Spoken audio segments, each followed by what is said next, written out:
almost killed all four of us. But ever since that day, I've wanted to go back and see what it looked like from the outside. Eric Hansen watched water pour into Bohoonan Canyon from a safe distance away. In his mind, he calculated how long it took for the rainwater to form raging currents. It took minutes for the canyon to look like it did last September. We will not drown. We will not be swept away. I think at the time I greatly underestimated what was possible for those canyons. This is absolutely insane. Hansen recalls his fight to survive from St. George, Utah via Skype. He caught most of the excursion on his GoPro camera. For the past 2 years, he's been filming a short documentary on Zion National Park. This day, Hansen had the camera rolling during a canyoneering trip with his brother and a couple of friends. The group knew there was a possibility of rain, but got up early to try and beat the weather. The rain started during their final descent.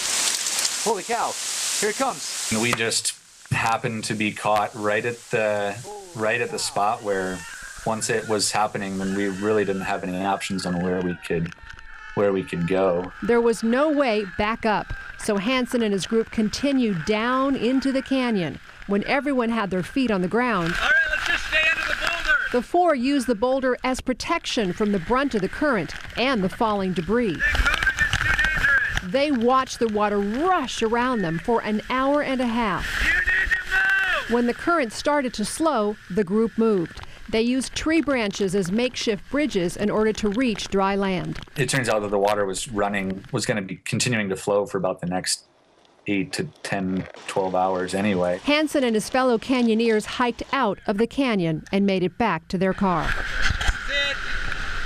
We made it. Now, 1 year later, Hansen is watching the waterfalls again, this time by choice. It was really beautiful, and it was kind of this amazing display of power in Zion National Park that I was fascinated with, but at the same time thinking back to, wow, this is almost the exact same thing that a year ago, this beautiful power that almost killed me. God, keep us safe.